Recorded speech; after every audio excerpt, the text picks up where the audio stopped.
हरे कृष्ण हरे कृष्ण हरे कृष्ण।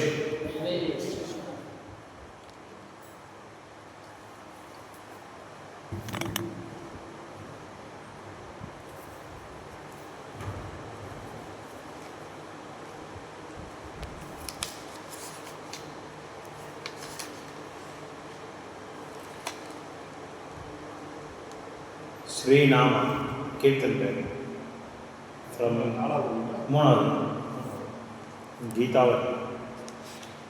ஸ்ரீ நாம பக்திவேதாந்த டாகூர் மகாராஜ் பாடின பாடல் இது. அதே गे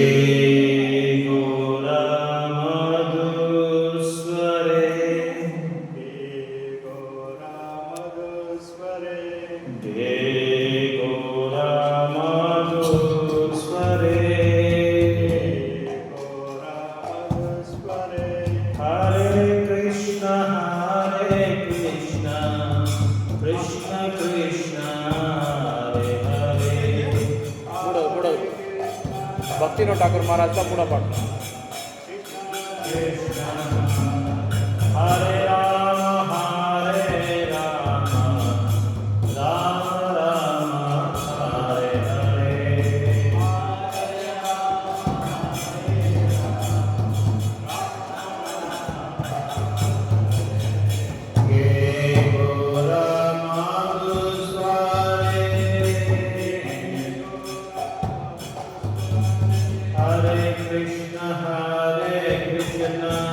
कृष्ण कृष्ण हरे हरे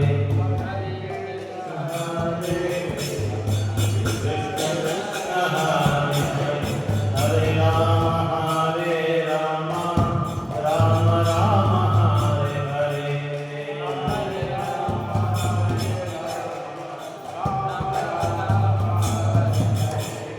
कृष्ण को अनेता को सदा हरि बोले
भक्ति विनोदा उपदेश एक बार नाम रसे मथोरे। भक्ति विनोदा उपदेश एक बार नाम रसे मथोरे। गे गोरा मधुस्वारे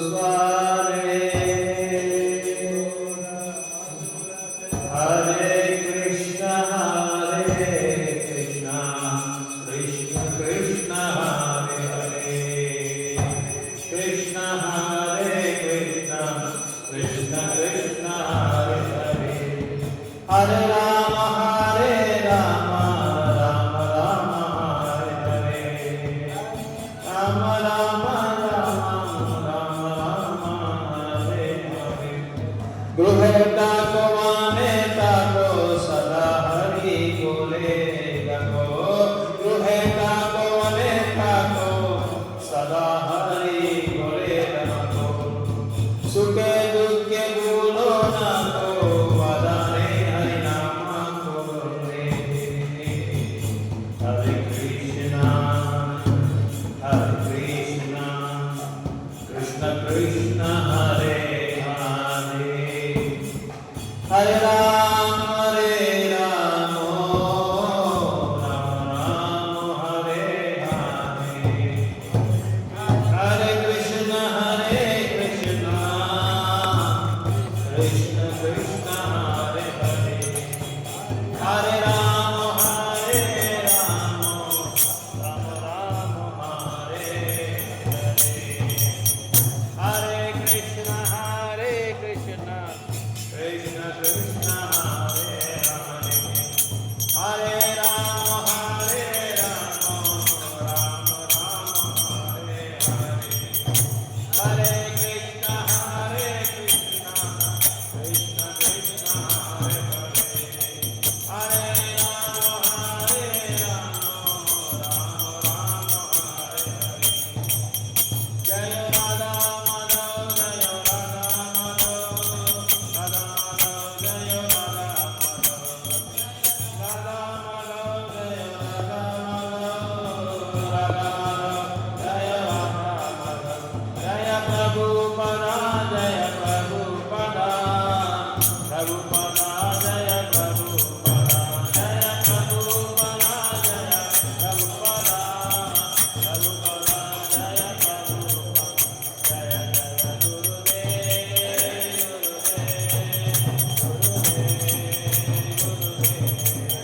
Jaya Jaya Gurudev,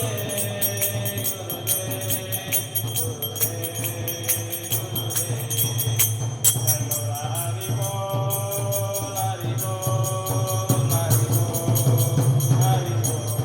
Nitai Gaura Hari Bol, Hari Bol, Hari Bol.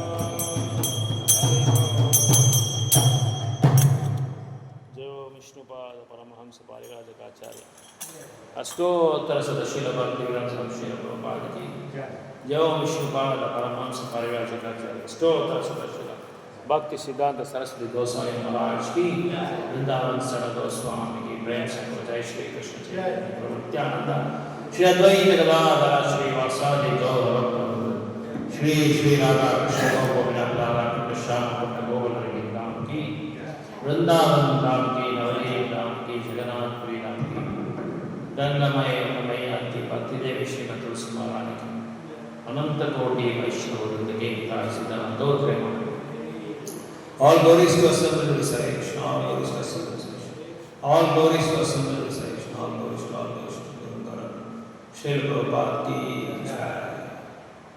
Om Namo Bhagavate Vasudevaya. Om Namo Bhagavate Vasudevaya. Om Namo Bhagavate Vasudevaya.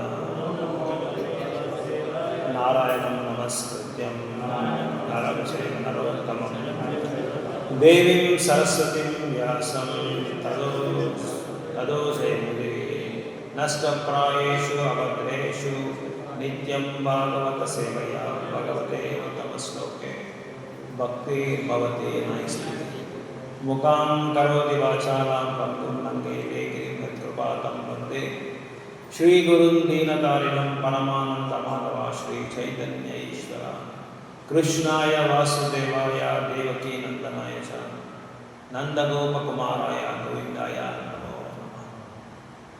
Srimad Bhagavad Gita ki jai. The meaning bharatha. Amen. So Bhakti Vinod Thakur Maharaj பாடின பாடல் இது மூணாவது பாடல். ரொம்ப அருமையான ஒரு கீர்த்தனை இது. சொல்கிறார் பக்திவேதாந்த டாக்கர் மகாராஜ் என்ன சொல்கிறார் அப்படின்னா, படிங்க தமிழ். பாடலின் பொருள். கௌரசுந்தர் மிகவும் இனிமையான பொருளில் பாடுகிறார். பகவான் வந்து அழகான பொருளை பாடுறாரு. ஹரே கிருஷ்ண கிருஷ்ண கிருஷ்ண ஹரே ஹரே, ஹரே ராம ராம ராம ஹரே ஹரே. அவருடைய குரலில் சொல்கிறாங்க. ஸோ கௌரசுந்தர் பாடுறாங்க. நல்ல இனிப்பான ஒரு அந்த வாய்ஸில் அந்த குரலை சொல்கிறாங்க. ஹரே கிருஷ்ணா கிருஷ்ண கிருஷ்ணா ஹரே ஹரே, ஹரே ராம ராம ராம ஹரேன்னு சொல்லி கௌரசுந்தர் வந்து ரொம்ப ஸ்வீட் வாய்ஸில் பாடினது வந்து பக்திவேதாந்த டாக்கர் மகாராஜ் வந்து இங்கே மேற்கோள் பண்ணிக்கிறாங்க. அடுத்தது படிக்கணும். நீங்கள் இல்லறத்தவனாக இருந்தாலும் சரி, சன்னியாசியாக இருந்தாலும் சரி, சதா சர்வ காலம் ஹரி ஹரி என்று சொல்வீராக. சுகமாக இருந்தாலும் சரி, துக்கமாக இருந்தாலும் சரி, இந்த நாமத்தை மறந்து விடாதீர்கள். உங்களுடைய உடல்களை ஹரிநாமத்தால் நிரப்புங்கள். ஸோ இங்கே பக்திவேதாந்த டாக்கர் மகாராஜ் சொல்கிறாங்க, நீங்கள் இல்லறவாசியாக இருக்கலாம், சன்னியாசியாக இருக்கலாம், பிரம்மச்சாரியாக இருக்கலாம், வானப்பிரஸ்தராக இருக்கலாம், என்ன இருந்தாலும் நீங்கள் என்ன பண்ணுறீங்க, பகவானோட நாமத்தை வந்து உச்சாரணம் பண்ணுங்க கான்ஸ்டன்ட்லி அப்படின்றாங்க. நித்தியமாக பகவானோட நாமத்தை வந்து நீங்கள் ஜபம் பண்ணிட்டே இருங்க அப்படின்னு சொல்லி சொல்கிறாங்க. ஜபம் பண்ணுறது மட்டும் மறந்துடாதீங்க, டோன்ட் ஃபர்கெட் அப்படின்னு சொல்லி சொல்கிறாங்க. வெதர் நீங்கள் வந்து துன்பமாக இருந்தாலும் சரி, சந்தோஷமாக இருந்தாலும் சரி, உங்களோட உதடு வந்து பகவானோட நாமத்தினால நிறைஞ்சிருக்கணும் அப்படின்னு சொல்லி சொல்கிறாங்க. எந்நேரமும் பகவான் நாமத்தை நம்ம வந்து உச்சாரணம் பண்ணிகிட்டே இருக்கணும் அப்படின்னு சொல்லி சொல்கிறாங்க. அதனால் நிறைய கிரகஸ்தாஸ் திருமணம் ஆனவங்க என்ன நினைக்கிறாங்க அப்படின்னா, இந்த கிருஷ்ண உணர்வு மட்டும் வந்து பிரம்மச்சாரிக்கு, சன்னியாசிக்கு, வயசானவங்களுக்கு இவங்களுக்கு மட்டும்தான் கிருஷ்ண உணர்வு, மற்றவங்க கிருஷ்ண உணர்வு கிடையாது அப்படின்னு சொல்லி நினைக்கிறவங்க எல்லாம் ஒரு எச்சரிக்கை கொடுக்குறாங்க பக்திவேதாந்த டாக்கர் மகாராஜ்.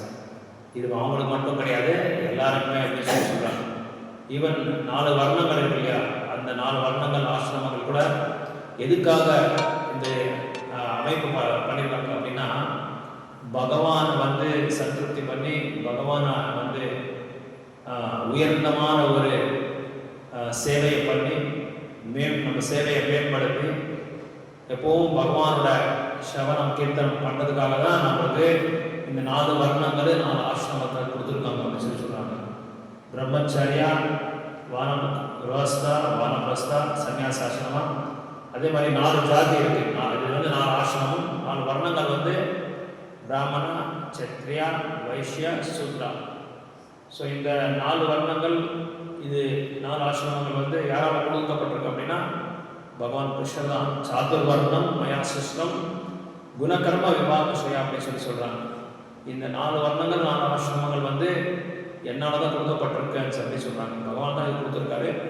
ஸோ ஜாதி, மதம், வேதம், அப்புறம் வந்து வண்ணம், இதெல்லாம் எதுவுமே வந்து கிடையாது. இருக்கிறதே 4 ஜாதி தான் அப்படின்னு சொல்லி சொல்கிறாங்க. பிராமணா, சத்ரியா, வைஷ்யா, சூத்ரா, இந்த 4 ஜாதிகள். பிராமணர்கள் வந்து வேத கலாச்சாரத்தை கடைபிடிப்பாங்க, மற்றவங்களுக்கெல்லாம் வேத கலாச்சாரத்தை வந்து சொல்லிக் கொடுக்குறாங்க. சத்திரியர் வந்து போர் வீரராக வந்து மக்களுக்கு வந்து பாதுகாப்பு கொடுக்குறாங்க. யாரெல்லாம் கிருஷ்ண பக்தி செய்கிறாங்களோ, கிருஷ்ண உணர்வில் யாரெல்லாம் இருக்காங்களோ, ரிஷி முனிவர்களுக்கு, பிராமணர்களுக்கு, வைஷ்ணவர்களுக்கு எல்லாமே கிருஷ்ண பக்தியை பண்ணுறதுக்காக எந்த மாதிரி எந்த விதமான ஒரு பாதுகாப்பாக கொடுக்கணுமோ அந்த மாதிரி பாதுகாப்பாக கொடுத்துட்ருக்காங்க. அந்த மாதிரி வானப்பிரஸ்தா அப்படின்னா குரோஸ்தா இருக்கிறவங்க வந்து 50 வருஷத்துக்கு எல்லாமே அவங்களோட இல்லறவாசியோட அந்த வாழ்க்கையை வந்து ஒரு முற்றுப்புள்ளி வச்சுட்டு அவங்க வந்து தீர்த்த யாத்திரைகள் போகணும் அப்படின்னு சொல்லி சொல்கிறாங்க. தீர்த்தமாக போகணும்.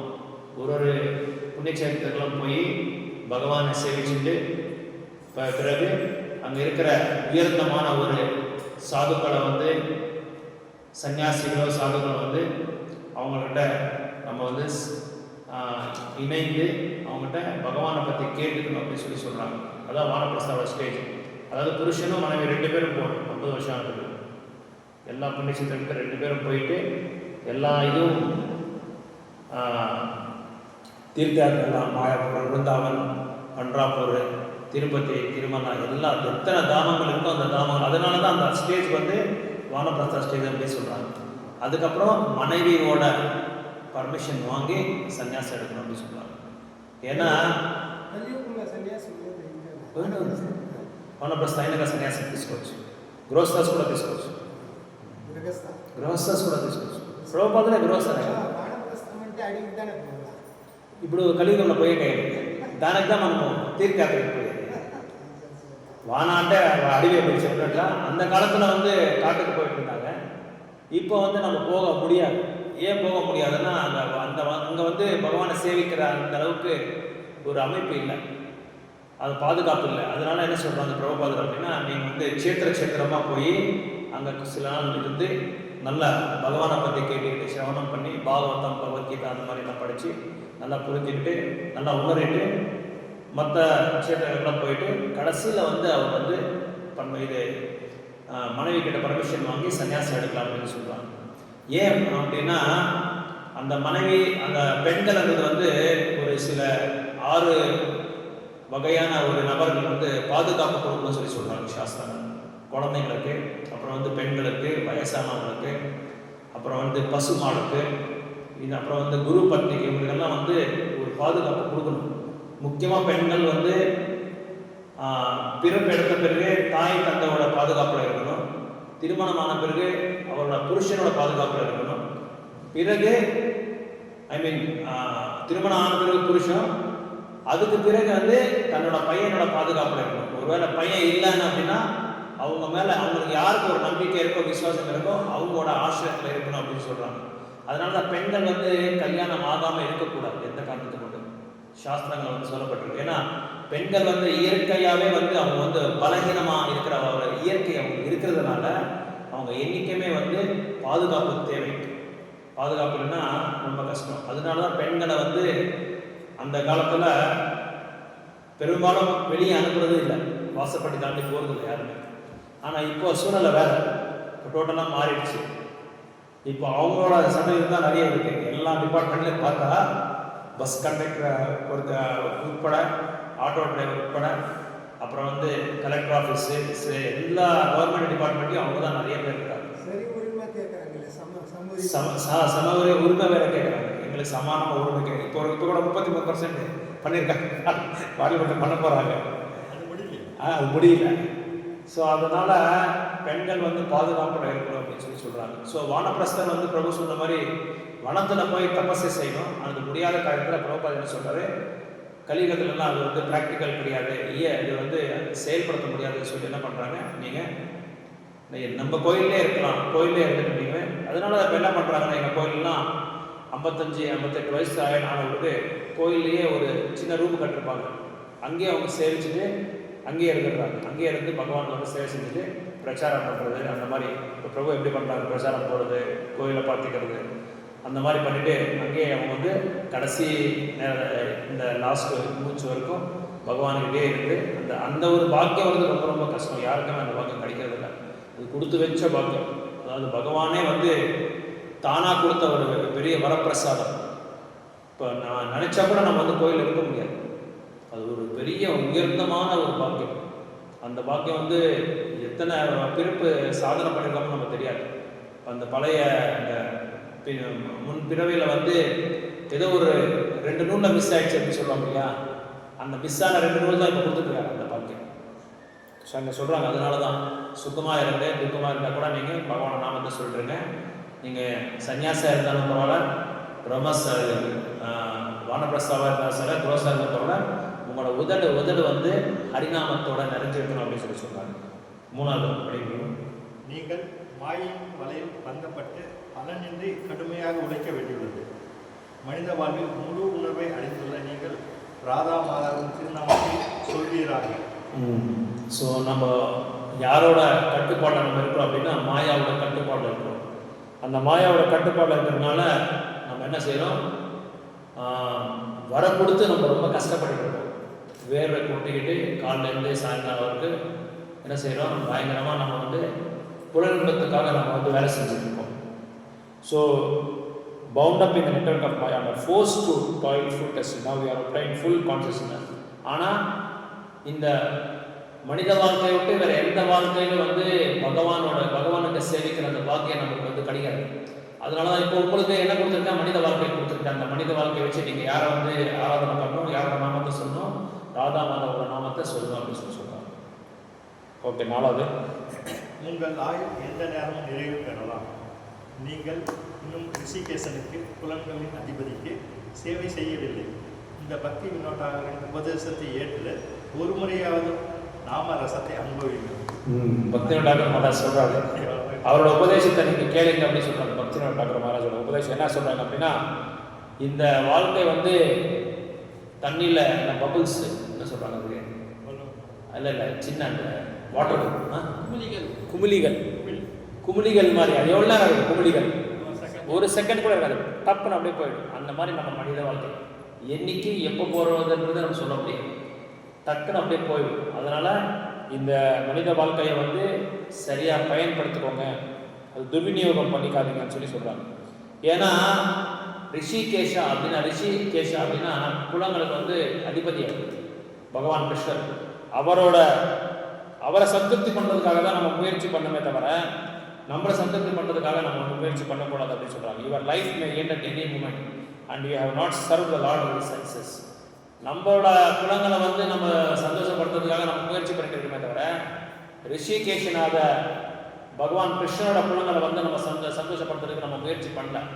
அதனால எந்த சமயத்தில் உங்கள் உயிர் வந்து நம்ம வந்து உடலை விட்டுறலாம்.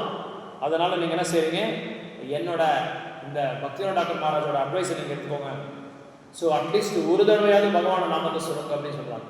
ஒரே ஒரு தடவையாவது பகவான நாமத்தை சொல்லுங்க அப்படின்னு சொல்லி சொல்கிறாங்க. ஒரு முறையாவது நாமத்தை சொல்லலாம், நாம ரசத்தை அனுபவிங்க. ஒரு முறை சொன்னால் பத்தாது, அனுபவிங்கன்றாங்க. ரசத்தை கரெக்ட், எக்ஸாக்ட்லி. ஸோ ஒரு தடவை சொன்னால் பிரபு சொன்ன மாதிரி ஹரே கிருஷ்ண கிருஷ்ண கிருஷ்ண ஹரே ஹரே ராம் ஆயிடுச்சு சொல்லுறது. ஆனால் இங்கே என்ன சொல்கிறாங்க அப்படின்னா, அந்த ஹரிநாமத்தை நீங்கள் சொல்ல சொல்ல சொல்ல அந்த ருச்சியை அனுபவிங்க. அந்த ருச்சியை அனுபவிக்கிறதுக்கு எத்தனை நாள் ஆகும்? ஹரிநாமத்தோட ருச்சி அனுபவிக்கிறதுக்கு எத்தனை நாள் ஆகலாம்?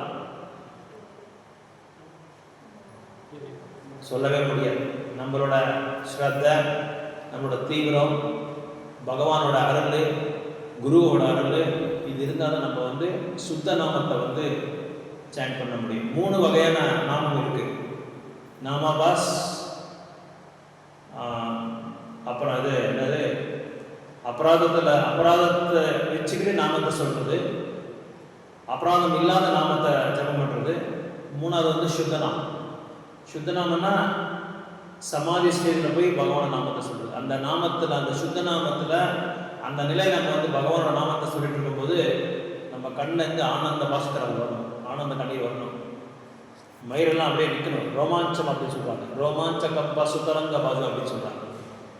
அந்த மாதிரி அப்புறம் வந்து கத்கதா உதயா கிரா பல கை நட்சத்திரம் பப்பு கதா தவ நாமே கைனி மனுஷதி. இந்த கண்டத்தில் வந்து அப்படியே சோக்காயிடும், பேச முடியாது நம்மளால். சில பேர்லாம் பார்த்துருக்கீங்களா, கீர்த்தன் பண்ணும்போது இல்லை உபன்யாசம் பண்ணிட்டு இருக்கும்போது அந்த என்ன அவங்க எதை பற்றி பேசுகிறாங்களோ அந்த நிலையில் அப்படியே போயிடுவாங்க. அந்த ஸ்டேஜுக்கு போயிட்டு அவங்களுக்கு அப்படியே வாய்ஸ் அப்படியே வராமல் ஸ்டாப் ஆகிடும். இந்த மாதிரி ஒரு சயின்ஸு ஒரு 8 சிம்டம்ஸ் இருக்குது. 8 சிம்டம்ஸ். அந்த 8 சிம்டம்ஸ் வரும்போது தான் உண்மையாக நம்ம வந்து ரசிக்க முடியும். ரசித்து நம்ம சாப்பிட்றோம் இல்லையா, இப்போ வெஜ் புல்லாவோ கோபி மஞ்சூரியோ இந்த மாதிரி உணவு நம்ம எப்படி ரசித்து சாப்பிடுவோம். ஜாமுன்னு, ரசகுல்லா, பா ரொம்ப நல்லா இருக்குல்ல, சர்க்கரை கரெக்டாக போட்டிருக்காங்கப்பா, ரொம்ப ஸ்வீட்டாக இருக்குது, அழகாக இருக்குது, நல்லா இருக்குது அப்படின்னு ரசிச்சு அந்த மாதிரி நாமத்தை ரசிக்கணும். இந்த நாம சொல்ல சொல்ல சொல்ல நம்ம கண்ணில் தண்ணீர், ஆனந்த கண்ணீர் வரும். நம்ம முடியெல்லாம் அப்படியே நிற்கணும், ரோமாஞ்சம் ஆகிடும். சைத்தன்ய மகாபிரபு வந்து கீர்த்தன் பண்ணிட்டு இருக்கும்போது 8 டீம் அவங்க கூட இருக்கிற 8 டீம் கண்டினியூஸாக காலையிலேருந்து நைட் வரைக்கும் பாடிட்டே இருப்பாங்க. மிருதங்க அடிக்கிறவங்கலாம் கையில் ரத்தம் வந்துடும், அடிச்சுட்டே இருப்பாங்க. ஸ்டாப் பண்ணுறதே இல்லை சைத்தன்ய மகாபிரபு. ஏன்னா அவர் அந்த இதுக்கு போயிடுவாங்க, அந்த நிலைக்கு போயிடுவாங்க.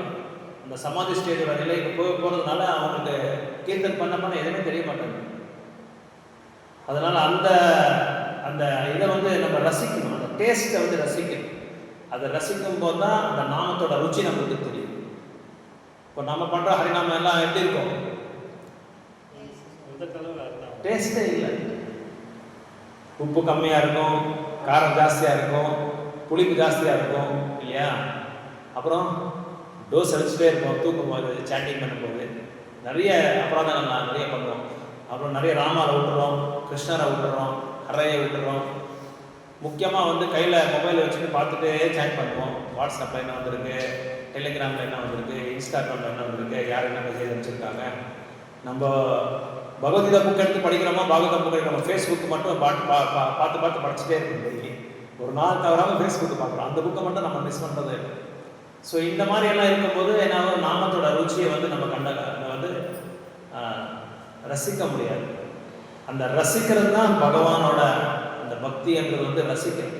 ஒன்றுன்னா ரசித்து இவர் குலசேகர் ஆழ்வார்னு சொல்லி ஒரு விருந்தமான பக்தர், ராமரோட பக்தர்.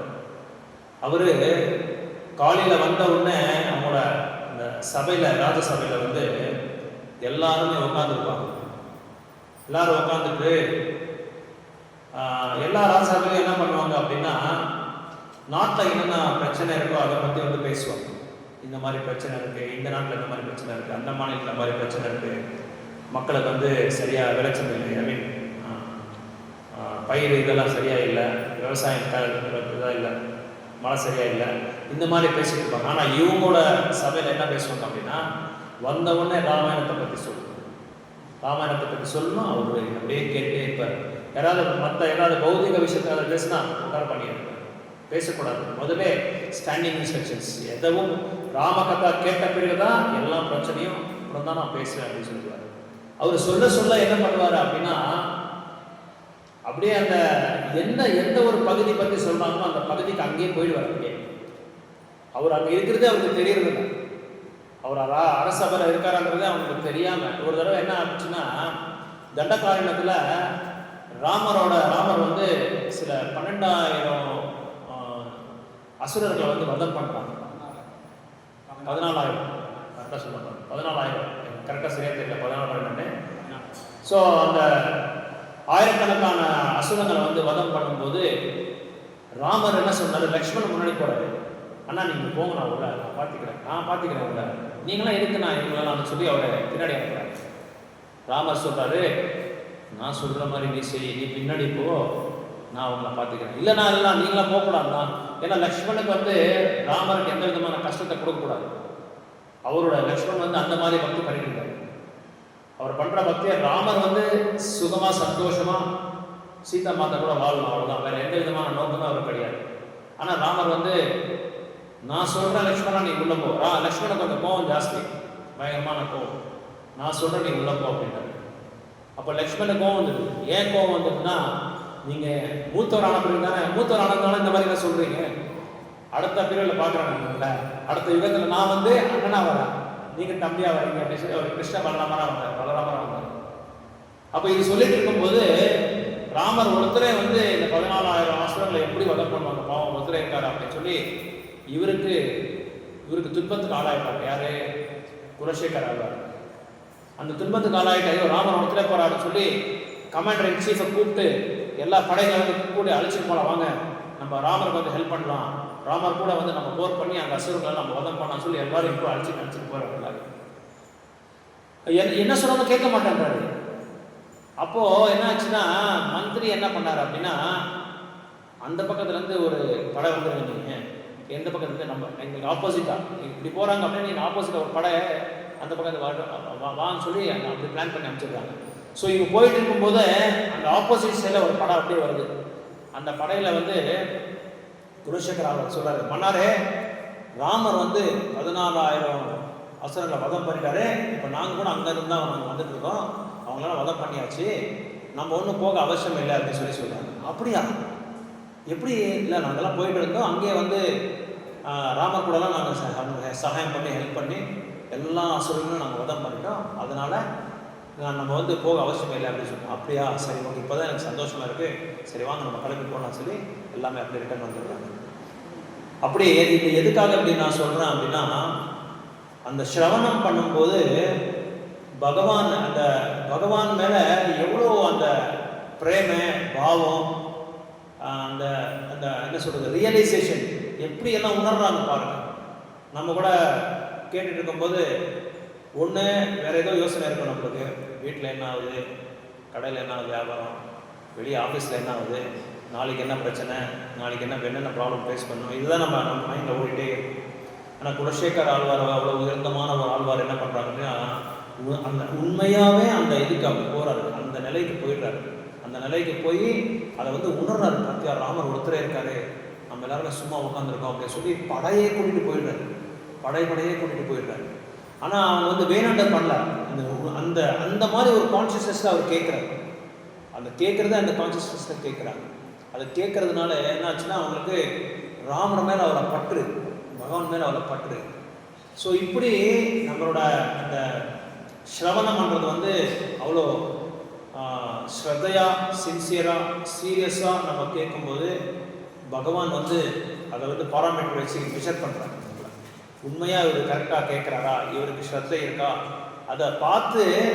ஏன்னா ஆச்சாரியாஸ் என்ன சொல்கிறாங்க அப்படின்னா, வீட்டில் உட்காந்து நம்ம 64 ரவுண்டு கூட பண்ணலாம், 640 ரவுண்டு கூட பண்ணலாம், இல்லை முழு நாளே நம்ம ஜெபம் பண்ணலாம், பாகவதம் படிக்கலாம், பகவத்கீதை படிக்கலாம், ராமாயணம் எல்லாமே நம்ம படிக்கலாம். ஆனால் குருவோட அருள், கிருஷ்ணரோட அருள் நம்ம மேலே படலைன்னா நம்ம கண்டிப்பாக வந்து பகவான் கிட்ட போக முடியாது. எவ்வளோ பெரிய அறிவாளியாக இருந்தாலும் பரவாயில்ல, எவ்வளோ தூய்மையான உயர்ந்தமான பக்தராக இருந்தாலும் சரி, பெரிய சமத்காரி, விவேகி, அறிவாளி, இன்டெலிஜென்ட், டெலிஜென்ட், அவ்வளோ அத்தனை கல்வியும் அடைஞ்சிருந்தாலும் பரவாயில்ல. ஆனால் பகவானோட அருள், கிருஷ்ணரோட அருள், குருவோட அருள் இல்லைன்னா நம்ம வந்து பகவான்கிட்ட போகவே முடியாது. இதை வந்து நம்ம நல்லா புரிஞ்சுக்கணும். ஏன்னா சில பேர் யாரும் ஒன்றும் எனக்கு தேவையில்லைங்க, நான் நிறைய படிச்சிருக்கேங்க, எல்லாம் மாஸ்டர் டிகிரி படிச்சிருக்கேன், ஃபிலாசபி படிச்சிருக்கேன், அது படிச்சிருக்கேன். ஒரு தடவை பக்திகிரிக்கு இதே மாதிரி ஒரு வைஷ்யா ஃபேமிலி அவங்கெல்லாம் வந்துருந்தாங்க. அந்த ஒரு 10 பேருக்கு அங்கே ஒரு கனிகா பரமேஸ்வரி கோயில் ஒன்று இருக்கு. அந்த கோயிலில் ரெகுலராக செவ்வாய்க்கிழமை போய் நான் கிளாஸ் கொடுத்துருந்தேன். அப்போ ஒரு சான்ஸ்கிரிட் டீச்சர் ஒருத்தர் வந்தார். அந்த அம்மா வந்து சம்ஸ்கிருதத்தில் பேசுவாங்க, தெய்வ நாகரிகத்தை அப்படி சொல்லுவாங்க, தெய்வ பாஷை அதில் பேசுவாங்க அவங்க. அப்படி பேசிகிட்டு இருக்கும்போது கீதை பற்றி சொல்லிட்டு இருக்கும்போது அவர் சொன்ன அவரோட தன்னோட அனுபவத்தை சொல்கிறாரு. இது எப்படி சார் இது, நான் கீதை நான் சம்ஸ்கிருதமே படிச்சிருக்கேன், நான் பேசுவேன், தேவ பாஷையை நான் பேசுவேன், ஆனால் இது படித்தா எனக்கு ஒன்றுமே புரிய மாட்டேன் அப்படின்னு சொல்லி அவங்க சொன்னாங்க.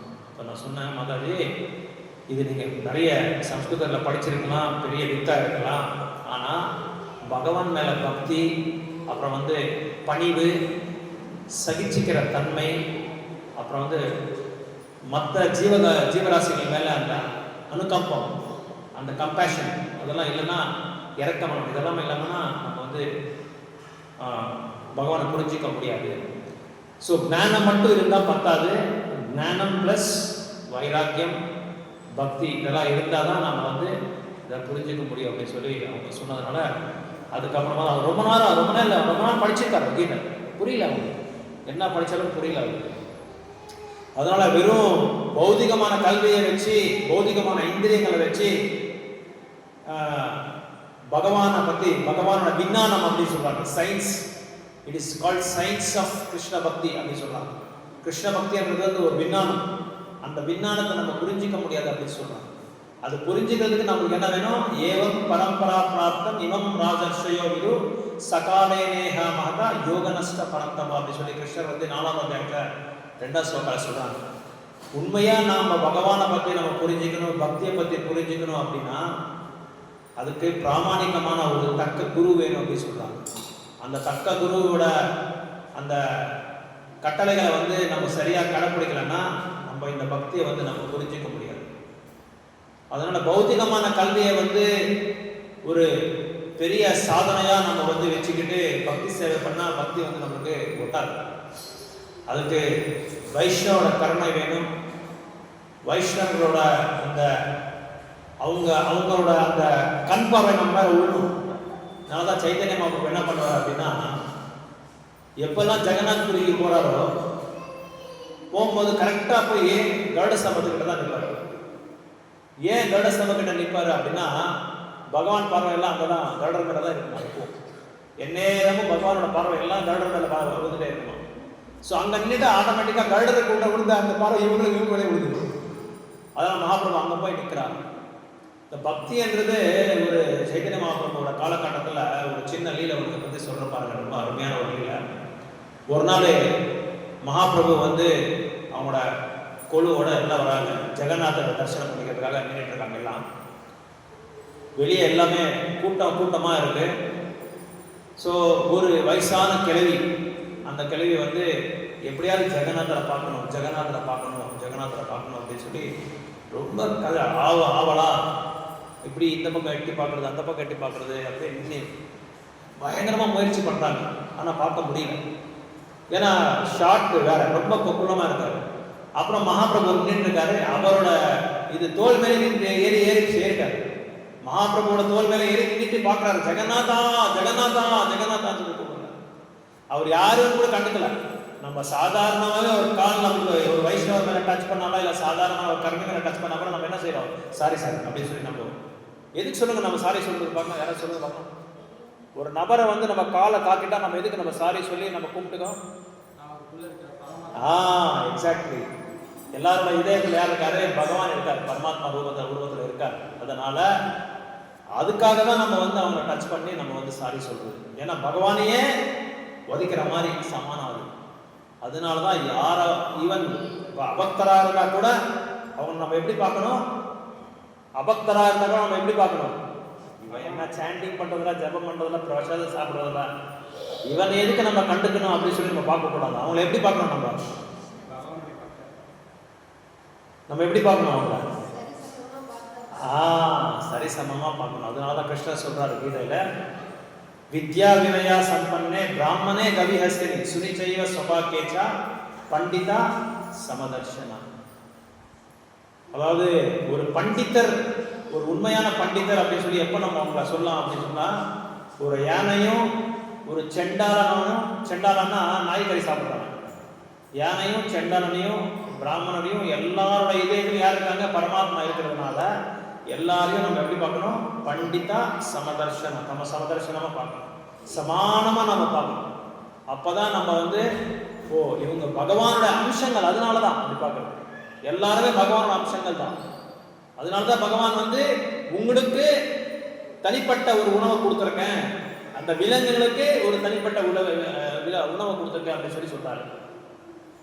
பத்ரம் புஷ்பம் பலம் தோமே யோமே பக்தா பிரயச்சதி. அந்த ஸ்லோகரை நீங்க படிச்சா பிரபுபாதர் பொருள் எழுதுறாரு. அவங்கவுங்களுக்கு தனிப்பட்ட உணவுன்றது இருக்கு, அந்த உணவை தான் நீங்க சாப்பிடணும் அப்படின்னு சொல்லி சொல்றாங்க. ஸோ அதனால அந்த எப்போ நம்ம வந்து பகவானோட அம்சமானு சொல்லி நம்ம பார்க்குறோமோ அப்போதான் நம்ம வந்து உண்மையா நம்ம உணர்றோம். அந்த உணர்வு இன்னும் நம்மளுக்கு வரல. அந்த காரணத்தினால தான் உலகத்துல எல்லா இடத்துலையும் சண்டை சச்சரவு நடக்கிற காரணமே அதுதான். ஒரு சனிக்கிழமை ஒரு கோயிலில் வந்து பிரச்சாரம் பண்ணிட்டு இருக்கும்போது ஒரு மாதாஜி சொன்னேன். அந்த மாதாஜி எப்படின்னா டக்குன்னு சீக்கிரம் முடிங்க பிரபு, பகவத்கீதா ஃபாஸ்ட்டாக முடிங்க, ரொம்ப லேட்டாக பிரபு, எப்போ நம்ம வேற எல்லாம் கற்றுக்கிறது, அதெல்லாம் எப்படி நிறைய இருக்கு கற்றுக்க வேண்டியது. இன்னும் பகவத்கீதாவில் 2வது அத்தியாயத்துக்கே நம்ம வரல. பல பிறப்புலேருந்து நம்ம படிச்சுட்டே இருக்கோம். இந்த பிறப்பில் நம்ம படிக்கல, இந்த லாஸ்ட் ப்ரீவியஸ் பர்த்தில் நம்ம படிச்சுட்டே இருக்கோம். 2வது அத்தியாயத்தோட அந்த ஆத்மா உடல்ன்ற வேறுபாடையே நம்மளால இன்னும் உணர முடியல. இவங்க சொல்றாங்க சீக்கிரம் படிங்க. அந்த 8வது சாப்டர் 18 சாப்டர் இருக்கும். அந்த பிரபு 700 ஸ்லோகா இருக்கு பிரபு, பாகவதம்ல 18,000 ஸ்லோகா இருக்கு பிரபு, எப்போ நாங்கள் இதெல்லாம் கற்றுக்கிறது அப்படின்றாங்க. 2வது அத்தியாயத்தில் ஒரு ஸ்லோகா நீங்க புரிஞ்சுக்கிட்டா போதும், ஒரே ஒரு ஸ்லோகா. அந்த ஸ்லோகா புரிஞ்சுக்கிட்டா நம்ம பகவான் கிட்ட போயிடலாம். ஒரே ஒரு ஸ்லோகா. அதான் கீதா மாத்திர சொல்றாங்க, தான் உடலுடன் போது பகவானை பத்தி நம்ம 700 ஸ்லோகம் வரணும் கூட பரவாயில்ல, ஒரு ஸ்லோகம் நான் வந்தா கூட பரவாயில்ல, நம்ம நேர பகவான் கிட்ட போயிடும். அப்படி ஒரு ஸ்லோகா கூட வரலையா நமக்கு, நான் அரை ஸ்லோகா 2 லைன் வந்தா கூட நேரம் நம்ம பகவான் கிட்ட போயிடும். ஸோ அதனால நம்ம 2வது அத்தியாயத்தை 99% யாராலையும் புரிஞ்சுக்க முடியல. அதான் ஹிரண்யகசிபு சொல்றாரு, ஹிரண்யாட்சியோட மனைவிக்கு சொல்றாரு பாகவத்துல, ஏமா நீ இந்த மாதிரி என் தம்பி போயிட்டா சரி நீ அழுவுற, அவர் எங்கேயும் போனமா, அவர் இங்கே இருக்காரு, அவர் உடல் தான் அலைஞ்சிருக்கிறது தவிர அவங்களோட ஆத்மா ஒன்றும் ஆகலை அப்படின்னு சொல்றாங்க. அந்த ஆத்மாவை யார் உணராம இருக்கிறாங்களோ அவங்க கண்டிப்பா வந்து கீதை வந்து புரிஞ்சிக்கவே முடியாது. கீதையும் புரிஞ்சிக்க முடியாது. அப்புறம் அந்த பணிவுன்றது நம்மளுக்கு வரதில்லை. அந்த பணிவு, அந்த சகனம், இதெல்லாமே, அப்புறம் வந்து இறக்க மனம், இதெல்லாமே வரணும் அப்படின்னா இந்த என்ன சொல்றதுன்னா அந்த நான் ஒரு ஆத்மான்றதை நம்ம உணரணும். ஆத்மா அப்படின்னு சொல்லி உணர்ற அந்த அந்த ஸ்டேஜுக்கு நம்ம எப்போ போறோமோ அப்போதான் நம்ம வந்து நம்மளோட பக்தி வந்து சக்சஸ் அப்படின்னு சொல்லி நம்ம புரிஞ்சுக்கலாம். நிறைய பேர் இன்னைக்கு கூட ஒரு டாக்டர் கேட்டுட்டு இருக்காரு, ஃபோன் பண்ணி எனக்கு கேட்டாரு, என்ன பிரபு நான் இன்னும் தன்னை அறியும் வினானே ஆகல, எப்போ பிரபு ஆகுறது, இந்த பிறப்புல ஆகலாமா பிரபு சொல்லி கேட்டாங்க. கண்டிப்பா ஆகலாம் பிரபு, இந்த பிறப்புல கூட ஆகலாம், இல்ல பல பிறப்பு கூட இருக்கலாம்னு சொல்லி சொன்னாங்க. ஏன்னா நிறைய எத்தனோ யுகங்கள் கூட ஆகலாம், எடுக்காம கூட இருந்திருக்கலாம். சில பேர் இந்த யுகத்துல நம்ம இந்த பிறப்பிலே நம்ம வந்து நம்மளை வந்து உணரலாம். ஸோ அது உணரணும் அப்படின்னா முக்குணங்களுக்கு நம்ம வந்து அப்பாற்பட்ட நிலைக்கு நம்ம போகணும். திரைகுண்யா விஷயா வேதா பவார்ஜனா சொல்லி கிருஷ்ணன் சொல்றாரு. அது மட்டும் இல்லாமல் இந்த 3 கிளேஷன்லேருந்து நம்ம அப்பாற்பட்ட நிலைக்கு போகணும். அப்போ 9 நிலை ஸ்டேஜஸ் இருக்கு பக்தி தொண்டுக்கு. ஆதோ ஸ்ரத்தா, சாது சங்கா, பஜன கிரியா, அனர்த்த நிவர்த்தி, நிஷ்டா, ஆசக்தி, ருச்சி, பாவா, பிரேமா. இந்த 9 நிலையில நம்ம எந்த நிலையில இருக்கணும்ன்றது நம்ம தெரிஞ்சுக்கிட்டா அப்போ நம்ம உணர்றோமா இல்லைன்னு சொல்லி நமக்கு தெரிஞ்சிருக்கு. நம்ம உண்மையா நம்ம உணர சொல்லி நம்ம உணர்றோமா இல்லை ஆத்மா சொல்லி உணர்றோமான்றது அந்த நிலையிலே நம்மளுக்கு 9 ஸ்டேஜ் இல்லை, அந்த நிலையிலே நம்ம தெரிஞ்சிருக்கு. ஸோ அதனால அவர் அடிக்கடி கேட்பார், எங்க பிரபு நான் பாகவதம் படிச்சுட்டேன், பகவத்கீதை படிச்சுட்டேன், 16 ரவுண்டு ஜபம் பண்ணிட்டேன், ஆனா நான் என்ன இன்னும் இந்த சாட்சாத்தை நான் அடையலையே, எப்போ நான் அடையிறது அப்படின்னு சொல்லி கேட்குறேன். அதுக்கப்புறம் தான் சொன்னேன், நீங்கள் என்னென்ன சேவை செஞ்சுருக்கீங்க பிரபு, நீங்கள் டோட்டலாக இங்கே படுக்கும்போது ஒரு 10 நிமிஷம் உட்காந்து யோசனை பண்ணுங்க, நீங்கள் 24 மணி நேரத்தில் என்னென்ன சேவை செஞ்சுருக்கீங்க, எத்தனை தடவை பகவானோட ஸ்மரணத்தில் நீங்கள் இருக்கிறீங்க. மனுஷ்மர யுத்தச்சா அப்படின்னு சொல்றாரு. எந்நேரமும் என்னையே நினைச்சிட்டு சொல்லி பகவான் சொல்றாரு. என்ன நினைக்காம நீங்க இருக்கக்கூடாது அப்படின்னு சொல்லி சொல்றாங்க. இந்த முதலாவது பாடம் பகவத்கீதையில ஃபர்ஸ்ட் சாப்டர் எல்லாரும் என்ன நினைச்சிருக்காங்க அப்படின்னா, ரொம்ப கடு, இது ட்ரை சப்ஜெக்ட் பிரபு, இது ஃபர்ஸ்ட் சாப்டர் ஏதோ ஒரு மாதிரி இருக்கு பிரபு, நிறைய பேர் அப்படி சொல்றாங்க. ஆனா முதலாவது அந்த இடத்துல நிறைய விஷயங்கள் இருக்கு. அங்கதான் துரியோதனோட அந்த மனப்பானம் எல்லாமே பிரபுபாதர் எடுத்து சொல்றாரு. நம்ம ஃபர்ஸ்ட் ஸ்லோகா கூட பார்த்தோம் லாஸ்ட் வகுப்புல. இன்னைக்கு செகண்ட் ஸ்லோகால அவர் சொல்றாரு, துரியோதனர் என்ன வியூகம் பண்ணியிருக்காரு. செகண்ட் ஸ்லோகா பகவத்கீதா ஃபர்ஸ்ட் சாப்டர்ல என்னென்ன வியூகம் பண்ணியிருக்காரு இவங்க பாண்டவர்கள் எல்லாமே அப்படி சொல்லி நேரா இவர்கிட்ட போறாரு, குரு கிட்ட போறாரு, துரோணாச்சாரிய கிட்ட போய் கேட்கிறாரு, இந்த பாண்டவர்கள்லாம் என்னென்ன வியூகம் பண்ணியிருக்காங்க, எப்படி எப்படியெல்லாம் பிளான் பண்றாங்க நம்மளை அட்டாக் பண்றதுக்கு அப்படி சொல்லி இவங்களுக்கு ஏன்னா பயம் துரியோதனருக்கு. ஒரு சாதாரணமான நபர்கள் வந்து 3 வகையான பயம் இருக்கு. ஒன்று, பப்ளிக் முன்னாடி பேசுறதுக்கு ரொம்ப பயம் எல்லாருக்குமே. ஒரு 10 பேர் உட்காந்துன்னா அவங்களால பேச முடியாது. கட்ட கட்ட கட்ட கட்ட ஹார்ட் பீட் அப்படியே ஸ்டாப் ஆகிடும். என்ன பேசுறது, என்ன நினைக்க போறாங்க, ஏதாவது தப்பா சொல்லிட போறாங்களோ, நம்மளை கேள்வி கட்டு போறாங்களோ சொல்லி பயம். ஆனா கிருஷ்ண உணர்வுல இருக்கிற ஒரு நபரும் வந்து தைரியமா பேசுவாங்க. பிரபுபாதர் அந்த ஆச்சாரியஸ் வந்து நமக்கு அந்த சக்தியை கொடுத்துருக்காங்க, அந்த எம்பவர்மெண்ட் நமக்கு கொடுத்துருக்காங்க. ஏதோ உனக்கு என்ன தெரியுமா அதை பேசுறது. சைத்தன்ய மகாபிரபு அதை சொல்றாரு, அமார ஆத்மா குரு ஆக, நான் சொல்றேன் நீங்க எல்லாரும் குரு ஆகும் அப்படின்னு சொல்றாங்க. அப்போ நம்ம என்ன தெரியுமோ அதை பத்தி நம்ம போய் பிரச்சாரம் பண்ணணும். பிரச்சாரம் பண்ணாதான் நம்ம வந்து தைரியமா இருக்க முடியும். பிரச்சாரம் பண்ணாதான் நம்மளோட பியூரிட்டி வந்து தூய்மை ஆகிட்டே இருக்கும், நம்ம பவித்திரமாயிட்டே இருக்கும். பியூரிட்டி இஸ் த ஃபோர்ஸ் அப்படின்றாங்க. ஸோ யார் ஒருத்தர் வந்து பிரச்சாரம் பண்றாங்களோ அவங்க மறக்கவே மாட்டாங்க. என்ன கத்துட்டு இருக்காங்களோ அதை வந்து மறக்க மாட்டாங்க. அடிக்கடி நம்ம வந்து சொல்லிட்டே இருக்கணும், சொன்னதே சொல்லணும். உங்களுக்கு தெரியுமோ தெரியாத பிரபுபாதோட லெக்சர்ஸ் நீங்க கேட்டு பார்த்தா 1000 லெக்சர்ஸ்ல நீ ஆத்மாவா நீ உடலாம், நீ ஆத்மாவும் உடலாம், இந்த ஒரு கருத்தை வந்து பல 1000 லட்சக்கணக்கான மக்களுக்கு சொல்லி புரிய வச்சிருக்காங்க. பிரபுபாதர் புரிய வச்சிருக்காங்க. ஆனா அது பார்க்கறதுக்கு சாதாரணமா இருக்கு. என்ன பிரபு அது போய் புரிஞ்சுக்கிறது, நான் உடல் இல்லை பிரபு, ஆத்மா தான், அவ்வளவுதான், சிம்பிளா சொல்லிடலாம். ஆனா அது உணர்றது ரொம்ப கஷ்டம். அது உணரணும் அப்படின்னா நிறைய நம்ம படிக்கணும், நிறைய சேவை செய்யணும். முக்கியமா வந்து அஃபென்சஸ் இல்லாம, அபராதம் இல்லாம நம்ம வாழணும். யாரையும் எந்த காரணத்தை கொண்டு அபராதம் இல்லாம எத்தனை பேர் அப்படி வாழ முடியும்? எத்தனை பேர் அப்படி வாழ்ந்துட்டு இருக்கீங்க? யாரையும் எந்த அஃபென்ஸ் இல்லாம, குறைகள் சொல்லாம மற்றவங்க மேல நம்மளால வாழ முடியும் அப்படின்னா கண்டிப்பா அவன் வந்து மகாத்மா தான். அவங்க வந்து ஆல்டரில் வச்சு பூஜை பண்ணலாம்.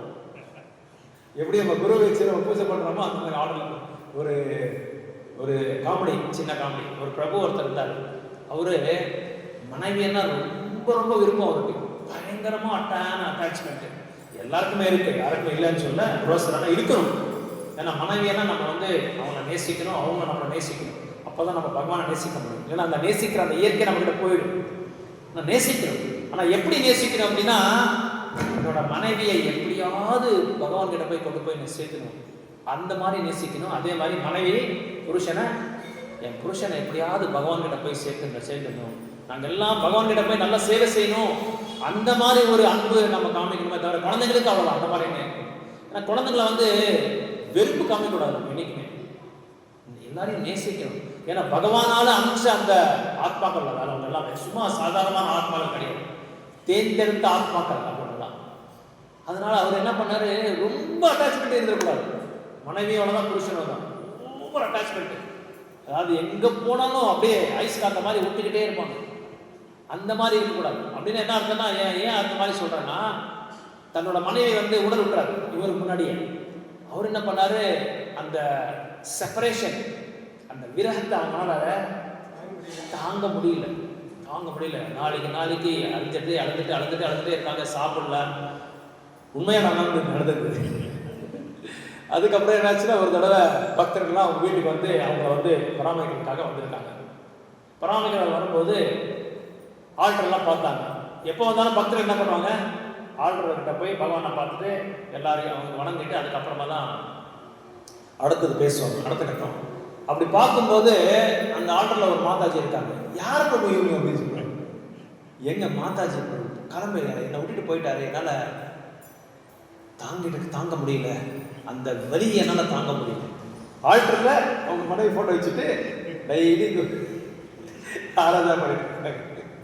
ஸோ அந்த அளவுக்கு அட்டாச்மெண்ட் இருந்தால் என்ன அர்த்தம் அப்படின்னா, இன்னும் ஒரு தன் ஆத்மா சொல்லி உணரல.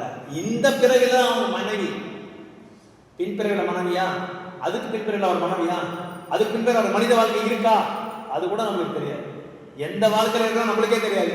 இப்போ நம்ம இந்த வாழ்க்கையில ஏதோ பகவானோட புண்ணிய சந்தோஷ அருள்னால, குருவோட அருள்னால, வைஷ்ணவோட அருள்னால சந்தோஷமா பகவானை பத்தி நம்ம கேட்டுட்டு இருக்கோம்.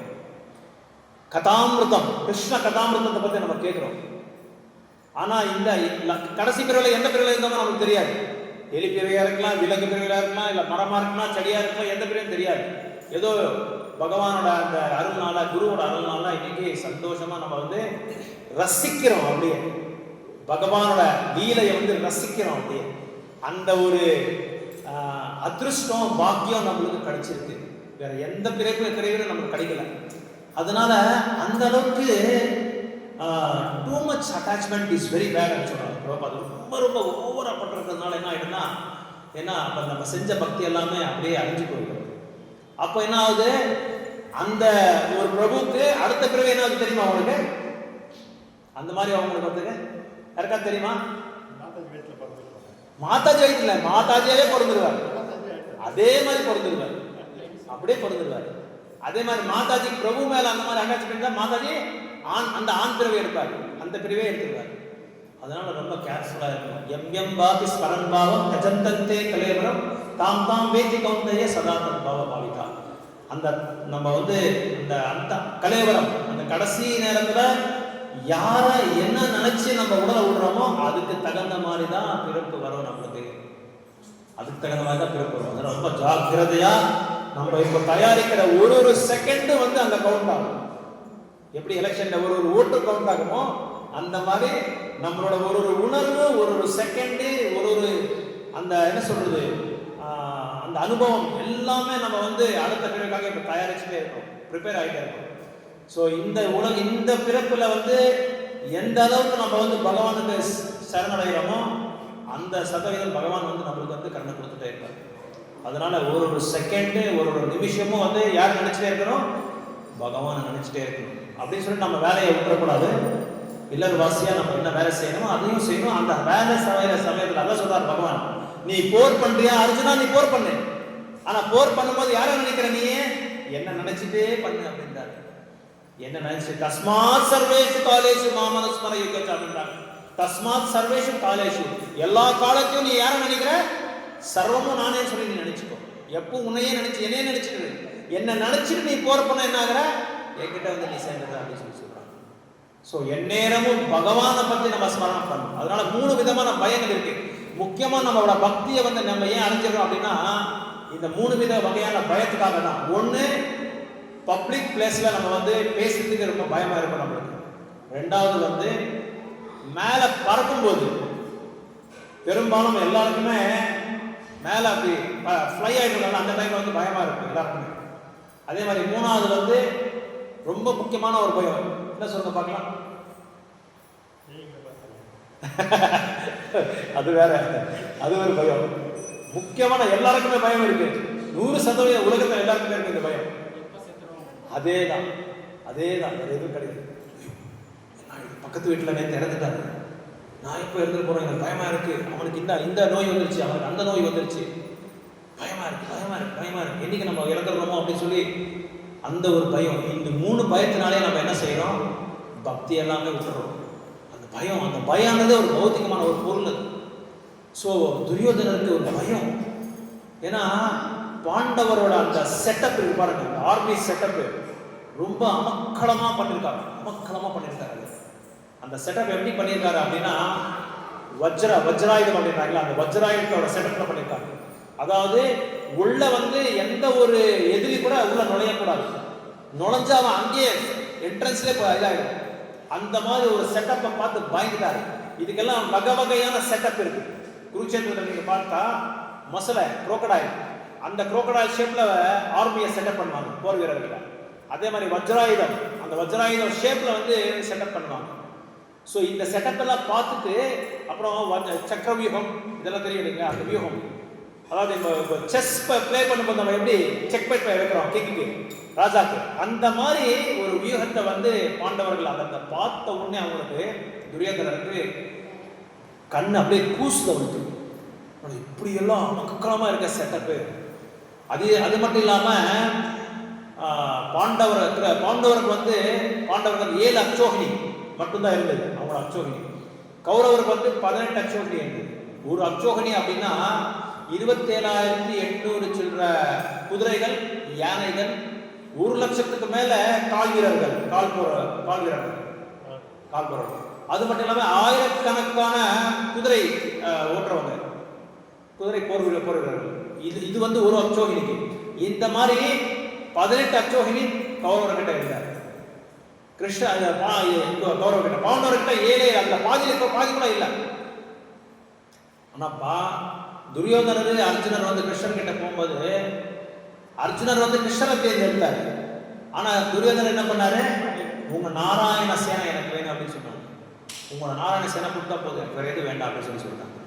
துரியோதனர் மனசுல பைத்தியக்காரன் அர்ஜுனன், ஒண்ணுமே புரியுதில்லை இவனுக்கு, போய் நான் கிருஷ்ணரை போய் வச்சுட்டா என்ன வரும்? போய் நான் பாரு அறிவாளி நான் அப்படியே நாராயண சேனை. ஏன்னா நாராயண சேனை வந்து உலகத்துல எந்த விதமான ஒரு போர்க்களத்திலையும் அவங்க வந்து பண்ண முடியாது.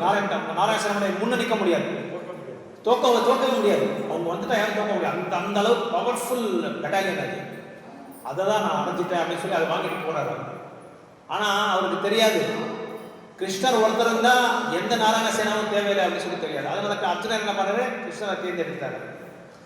அதாவது குவான்டிட்டியை நம்ம பார்க்கக்கூடாது, குவாலிட்டியை பார்க்கணும், தன்மையை தான் பார்க்கணும். பிரபுபாதர்கிட்ட யார் ஒருத்தர் வந்து கேட்டாராம், ஆகாயத்தில் இத்தனை நட்சத்திரம் இருக்கு, சந்திரன் இருக்கிறது, நிலா இருக்கிறது ஒரே ஒரு நிலா தான், நீங்க கொஞ்சம் ரெகுலேட்டிவ் பிரின்சிபல்ஸ் எல்லாம் கொஞ்சம் கம்மி பண்ணிடுங்க, எல்லாம் வந்துடுறாங்க, கூட்டமாக நம்ம இயக்கத்துக்கு வந்துடுறாங்க, நியமங்கள் எல்லாம் கட் பண்ணி விட்டுருங்க, அப்போ இன்னும் நிறைய பேர் நம்ம கொழுக்கு வந்துடுறாங்க அப்படின்னு சொல்லி சொன்னாங்களா. அப்போ பிரபுபாதர் பக்தி சித்தாந்த சொன்னாரா, எங்க குருநாதர் சொல்றாரு, ஆகாயத்தில் ஒரே ஒரு நிலா போதும், அத்தனை நட்சத்திரங்கள் எனக்கு தேவையில்லை, ஒருத்தர் வந்து கடைப்பிடிச்சு அதை சக்சஸ் ஆகிட்டா அதுவே எங்க மிஷன் வந்து சக்சஸ் அப்படின்னு சொன்னாராம். அந்த மாதிரி பகவான் கிருஷ்ணர் ஒருத்தர் நம்ம கூட இருந்தால் போதும் எல்லாமே நம்ம அடைஞ்சிடலாம். ஆனால் அவரை வந்து நம்ம வரவேற்கிறது இல்லை. இங்கே இருக்கார், அவர் உள்ளே இருக்காரு, வெளியே இருக்காரு, எல்லா இடத்துலையும் இருக்கார். அவர் இல்லாத இடமே இல்லை. அந்த நரசிம்மா லீலையில சொல்லுவாருங்களா, அவர் இல்லாத இடமே இல்லை, தூண்லையும் இருக்காரு, துரும்புலையும் இருக்காரு அப்படின்னு சொல்லுவாரு. இல்லாத இடமே இல்லை. ஆனால் நம்ம வந்து அதை ரெக்கக்னைஸ் பண்ணுறது இல்லை. இருக்காருன்னு நம்ம ரெக்கக்னைஸ் பண்ணாமல் நம்ம வாழ்ந்துட்டே இருக்கிறோம். ஸோ அதனால துரியோதனர் அந்த பயம் அவங்களுக்கு, பாண்டவரை பார்த்தாவே பயம். ஏன்னா பீமரை பார்த்தா அவருக்கு தெரியும் நல்லா, எப்படியும் பீமரை தான் என்ன வதை பண்ணுறாங்கன்றது அவருக்கு நல்லா தெரியும். யாருக்கு? துரியோதனர். ஸோ அந்த பயத்தை பற்றி இங்கே சொல்கிறார் பிரபுபாதர். இந்த பயம்ன்றது வந்து எப்படி வருது அப்படின்னா, கிருஷ்ணர் இல்லாத இடத்துல பயம் வருமா? நம்ம கிருஷ்ணர் இருக்கிற இடத்துல நம்மளுக்கு பயம் வராது. அப்போ நம்ம ஒரு கேள்வி கேட்கலாம், நம்ம ஜெபம் பண்ணிகிட்டே இருக்கோம், கிருஷ்ணரை பற்றி பேசிகிட்டே இருக்கோம், கிருஷ்ணரை பற்றி ஜெபம் பண்ணிகிட்டே இருக்கோம், ஆனால் எங்களுக்கு இன்னும் அந்த பயம் வருது அப்படின்னா இன்னும் நம்ம உணரலன்னு அர்த்தம். இன்னும் நம்ம இன்னும் உடல் என்ற ஒரு நிலைமையில தான், அந்த நிலையில தான் நம்ம இருக்கிறோம். நான் ஒரு உடல், நான் ஒரு சவுத் இந்தியன், நான் நார்த் இந்தியன், நான் ஒசூர்காரன், நான் பெங்களூர்காரன், நான் சென்னைக்காரன், நான் டெல்லிக்காரன், இந்த இவங்கெல்லாம் சவுத் நார்த் இந்தியாவில் அந்த காலத்துலலாம் அரே ஆகியா மദ്രാசி வாழ ஆகியான்னு அந்த காலத்துலாம் ஒரு 30-40 வருஷத்துல நம்ம சவுத் இந்தியாவில் யார் போனாலும் மദ്രാசி வாழா அப்படின்னு சொல்லுவாங்க. இன்னும் அந்த டிஃப்ரென்சியேஷன் இன்னும் இருக்கு. இப்போ கூட நீங்கள் ரீசெண்டாக வரதராஜ சுவாமி பெருமாள் காஞ்சிபுரத்தில் தெற்கலை அந்த வடக்குக்காரங்களுக்கு 2 பேருக்கும் சண்டை நடந்துகிட்டே இருக்கு. அது உயர்ந்தமான பக்தர்கள், அவங்க எல்லாமே பெருமாள் பக்தர்கள், அவங்களுக்கே அந்த சண்டை நடக்குது. நாம போடுறது கோல்டன் கலரில் போடக்கூடாது, போடணும்னு சொல்லி இவங்க வந்து சிவப்பு கலர் தான் நாங்கள் போடுறோம் நாம சென்டரில் அப்படின்னு சொல்லி இவங்க இதுக்கே சண்டை போட்டுருக்காங்க கோயிலில். அதுக்கு போலீஸ்காரங்க வந்து வெளியே 3வது ஆள் வந்து நம்மளை வந்து இது பண்ணுறாங்க, சமாதானப்படுத்துறாங்க. அந்த அளவுக்கு கோயிலே சண்டை. ஸோ சின்ன ஒரு சண்டை தான், அது ஒரு பெரிய சர்ச்சையாக இருக்குது. காரணம் என்னென்னா, சரியான அத்தியாயம் நம்ம பண்ணல, சரியான கீதையை வந்து சரியாக படித்து புரிஞ்சுக்கிட்டு அதை வந்து படித்து புரிஞ்சுக்கிறவங்க நிறைய பேர் இருக்காங்க, ஆனால் அப்ளை பண்ணணும், நம்ம லைஃப்பில் அப்ளை பண்ணணும். நம்ம லைஃப்பில் அப்ளை பண்ணுறது தான் ரொம்ப விசேஷமான ஒரு கருத்து. ஓகே, ஹரே கிருஷ்ணா. கேள்விகள் தான் கேட்கலாம். ஆக்சுவலாக இன்னைக்கு சொற்பொழிப்பே வேண்டாம், வெறும் கேள்வி பதில் ஆரம்பிக்கலாம் சொல்லி பார்த்தேன். ஆனால் தெரியல பிரபு அந்த கீர்த்தனோட இது பண்ணி அது அப்படியே கண்டினியூ ஆகிடுச்சு. கேள்வி எதாவது இருக்கா பிரபு? கேள்வி பதில் எதாவது இருந்தால் கேட்கலாம், தைரியமாக சந்தோஷமாக கேட்கலாம். ஒரு கேள்வி மட்டும் 1000 ரூபாய், பதில் கொடுத்தா 2000 ரூபாய் நான் கொடுத்துட்றேன்.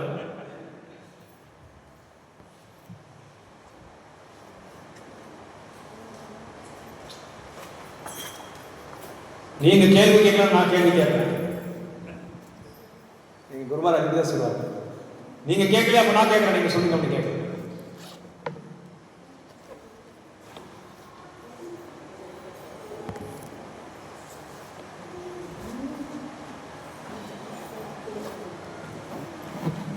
கேள்வி இருக்குங்களா?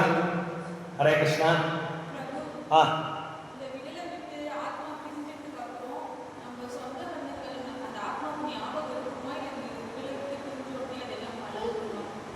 அந்த சொந்த பந்தம் நான் இருக்குமா இல்லைன்னு சொல்லி கேட்குறீங்களா?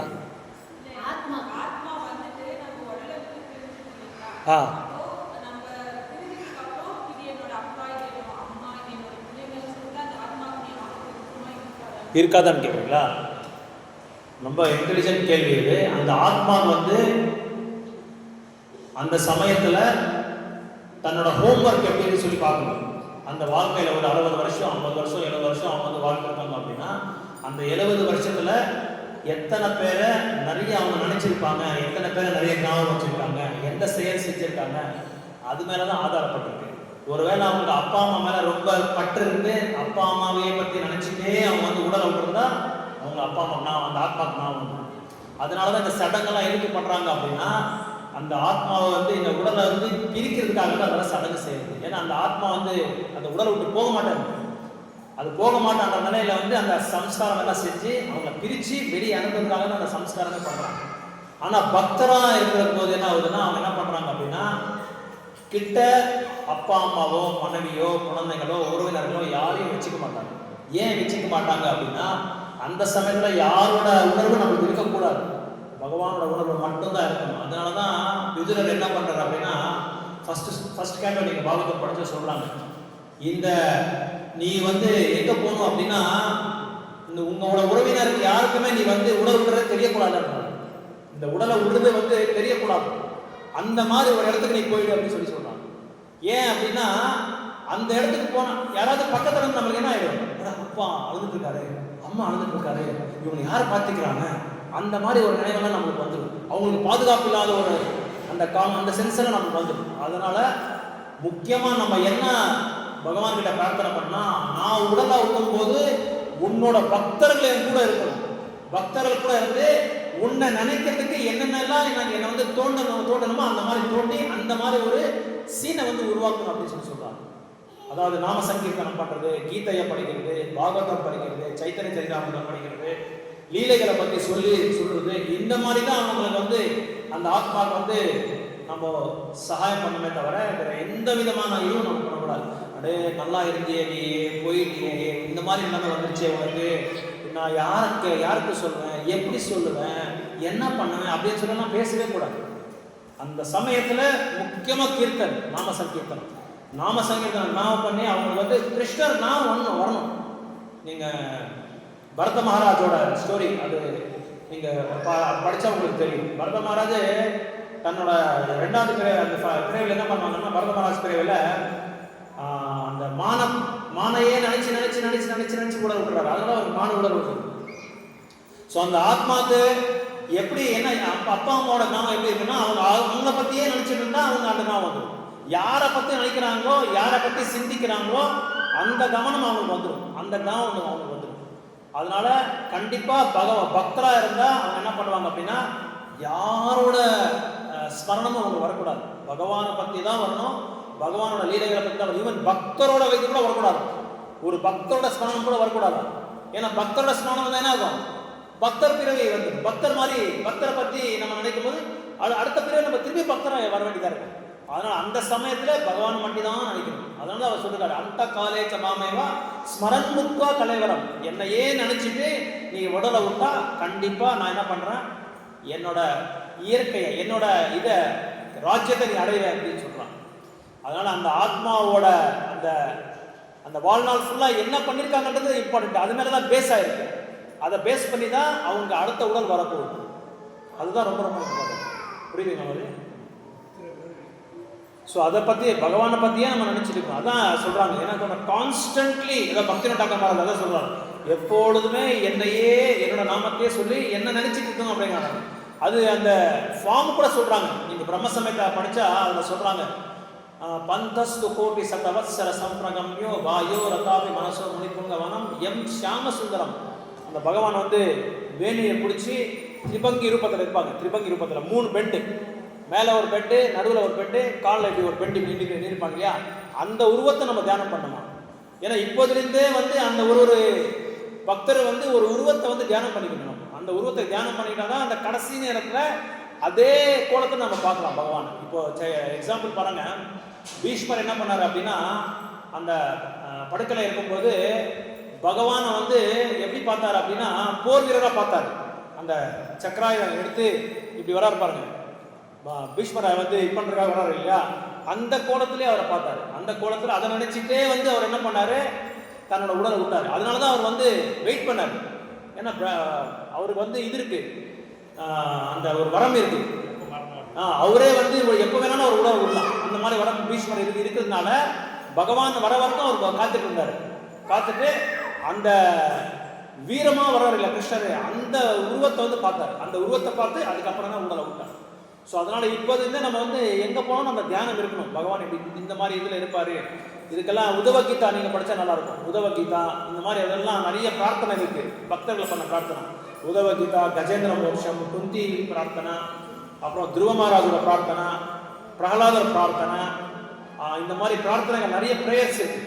ஸோ சிம்பிளாக வந்து ஹரே கிருஷ்ண மந்திரம் சொல்கிறது எப்பவும் பகவானே அந்த உருவத்தை நம்ம நினச்சிட்டே இருக்கணும், தியானம் பண்ணிட்டே இருக்கணும், அவர் மேலேயே தியானம் பண்ணிட்டே இருக்கணும். நாமத்தை சொல்கிறது அந்த உருவத்தை அப்படியே அந்த சாமசுந்தர ரூபம், அது பேர், அந்த சாமசுந்தர ரூபத்திலேயே நம்ம தியானம் பண்ணிட்டே இருக்கணும். அப்போ நம்மளுக்கு என்ன ஆகுது, கடைசி நேரத்தில் இது எல்லாமே அங்கே போய் அன்றைக்கி போய் என்ன ஆகுது, டோட்டலாக ஃபைனலாக இப்போ நம்ம வந்து ஒரு 60 வருஷம் இருக்கோம் அப்படின்னா நம்ம பேங்க்கில் பணம் போட்டுகிட்டே இருப்போம். போட்டுகிட்டே இருந்தால் ஒரு 60-50 வருஷம் ஆன பிறகு என்ன ஆகுது, 20 வருஷத்தை நம்ம ஸ்டார்ட் பண்ணியிருப்போம். 60-50 வருஷத்துல நம்ம போய் பார்த்தா எப்படி இருக்கும், பணம் நிறைய அக்யூமுலேட் ஆகிருக்கும், பணம் லட்சக்கணக்கான பணம் இருக்கும். அதனால இந்த வயசுலேருந்து நம்ம பகவானுக்கு என்னென்ன சேவை செய்யுமோ அது எல்லாமே அக்கௌண்ட்ல விழுது, நம்ம ஆன்மீகமான அக்கௌண்ட்ல விழுது. அந்த சமயத்துல பகவானை நினைக்கிறதுக்கு நம்மளுக்கு ரொம்ப சரளமாயிடும், ரொம்ப ரொம்ப சரளமாயிடும். ஸோ நினைக்கிறது தான் ரொம்ப ரொம்ப இம்பார்ட்டன்ட். ஸ்மரணம். பிரகலாதர் என்ன பண்ணாரு, எந்த ஒரு துன்பத்துக்கும் நாராயணா நாராயணா நாராயணா நாராயணா நாராயணையே நினைச்சிட்டு இருக்கும்போது கடைசியில் அவர் நாராயணரே வந்துச்சார். உதவர் என்ன பண்ணாரு, எப்பொழுதுமே பிரார்த்தனை. பிரார்த்தனை, எப்பொழுதுமே பிரார்த்தனை. பகவான் கிட்ட பிரார்த்தனை பண்றதே அவங்க என்ன சொல்றாங்கன்னா, பிருந்தாவனத்துக்கு போயிட்டு பிருந்தாவனத்துல அந்த கோபியர்கள் எப்படி பக்தி பண்றாங்களோ அந்த பக்தி எனக்கு வரலையே, நான் என்ன பண்ணணும், நான் என்ன பண்றது, எப்படியாவது அவங்களோட பாத தூளியை எடுத்து நான் வந்து என்னோட உடலுக்கு எல்லாமே நான் வந்து அதை அப்ளை பண்ணும் அப்படின்னு சொல்லி, இந்த மாதிரி ஒரு அவகாசம் வரணும், நான் என்ன செய்யணும் அப்படின்னு சொல்லி கேட்கும்போது என்ன ஆகுது அப்படின்னா, அவர் பிரார்த்தனை பண்றாரு கிருஷ்ணர்கிட்ட, எப்படியாவது பிருந்தாவனத்துல ஒரு பில்லு இருக்கு பாருங்க, அந்த பில்லோட பிறப்பு எனக்கு கொடுத்தா போதும். ஏன்னா அந்த பிள்ளை என்ன பண்ணுவார், அவர் கோபியர்கள் எல்லாமே மிதிச்சு போயிட்டே இருப்பார். அப்ப அந்த தூளியை எடுத்து நான் வந்து நல்லா அப்ளை பண்ணிக்கிறேன் அப்படின்னு சொல்லி சொல்றாங்க. ஸோ அதனால கோபியரோட அந்த மனோபாவம் இருக்கும். கோபியர்கள் எந்த பக்தி செய்யறாங்களோ, எந்த பாவத்தில் அவங்க பக்தி செய்யறாங்க. கோபியருக்கு வந்து எந்த இது கிடையாது, கீதை இது என்னது சம்ஸ்கிருதம், ராமாயணம், பாகவதம் இதெல்லாமே எதுவுமே தெரியாது அவங்களுக்கு தெரிஞ்சது ஒரே ஒரு சாஸ்திரம், கிருஷ்ணரை எப்படி சந்தோஷப்படுத்தும், கிருஷ்ணரை எப்படி சந்தோஷப்படுத்தும், அது ஒன்றுதான். இது ஒரே ஒரு பக்தி அவங்க பண்ணது. ஆனா உயர்ந்தமான நிலையில இருக்காங்க. பக்தர்களே உயர்ந்தமான நிலை யாரு அப்படின்னா கோபியர்கள் தான். கோபியர் கூட உயர்ந்தமான நிலை யாருன்னா ஸ்ரீமதி ராதாராணி. ஸோ ராதாராணி எப்பொழுதுமே எல்லா கோணத்திலையும் எப்படி பகவானை சந்திருப்தி பண்றது, எப்படி அவங்களை சந்தோஷப்படுத்துறது, இது ஒன்றுதான் அவங்களோட பிசினஸே. அதான், வேற எந்த விதமான விவகாரமும் அவங்க பண்றது. ஸோ அதனால அந்த கடைசி நேரத்தில் பகவான் நம்மளுக்கு ஸ்மரணம், பகவானோட அந்த இது வந்து நம்மளுக்கு நான் வரணும் அப்படின்னா, கீர்த்தனியா சதாஹரி ருணாதபி சுனிசேனா தரோரபி சகிஷ்ணா அமானீனா மானதேனா கீர்த்தனியா சதாஹரி. இந்த ஒரு ஸ்லோகம் சைத்தன்ய சரிதாமிருதா சிக்ஷாஸ்தகம் மகாபிரபு சொன்னது. இந்த ஒரு ஸ்லோகாவை நம்ம வந்து கடைப்பிடிச்சிட்டா நம்ம லைஃப் சக்சஸ்ஃபுல். பில்லோட பணிவாக இருக்கணும், மரத்தோட சகனமாக இருக்கணும். மற்ற யார் சிவபிரபு வரலாம், சிவபிரபு ஹரே கிருஷ்ண சொல்லிட்டு அப்புறமா நான் சொல்கிறேன், அந்த மாதிரி என்ன இருக்கக்கூடாது. அவங்களுக்கு முன்னாடி ஹரே கிருஷ்ண பிரபு அப்படின்னு சொல்லிட்டு, அப்படின்னா அவங்க கிட்ட நம்ம ரெஸ்பெக்ட் கௌரவத்தை நம்ம எதிர்பார்க்கக்கூடாது, நம்ம கௌரவத்தை கொடுக்கணும். இந்த 3 தன்மைகள் யாருக்கு இருக்கோ அவங்க வந்து 24 hours ஸ்டாண்ட் பண்ணிட்டே இருப்பாங்க. சில பேரை நீங்கள் பார்க்கலாம், பாத்ரூமில் கூட ஸ்டாண்ட் பண்ணிட்டே இருப்பாங்க, கீர்த்தன் பண்ணிட்டே இருப்பாங்க. கீர்த்தன் பண்ணி பாடிட்டே நான் நிறைய பார்த்துருக்கேன் கோயிலில். பிரம்மச்சாரிஸ் பாடிட்டே இருப்பாங்க. அந்த கீர்த்தன் ஒரு கீர்த்தனை பாடிட்டே இருப்பாங்க. அந்த பாட என்ன ஆகுதுன்னு நம்ம அவங்களுக்கு வேற எதுவும் தன்மையாக வராது. அவங்களுக்கு எப்பவும் கீர்த்தனையே இருப்பாங்க, கீர்த்தனையா சதாஹரி. நம்ம 24 hours பகவான் கீர்த்தனை பண்ணிருக்கலாம். இந்த 3 தன்மைகள் யாருக்கு இருக்கோ அவங்களுக்கு கண்டிப்பாக நீங்கள் வேண்டாம் ஹரிநாமம் வந்துட்டே இருக்கும். நாம அவங்க நம்ம ஆட்டோமேட்டிக்காக வந்துட்டே இருக்கும். ஹரிநாம சொல்ல அது என்ன ருச்சி ஜாஸ்தி ஆகிட்டே இருக்கும். வேற எந்தத்துலேயும் ருச்சி இருக்காது, ஆனால் ஹரிநாமத்தில் ருச்சி ஜாஸ்தி ஆகியே போயிட்டு இருக்கும்.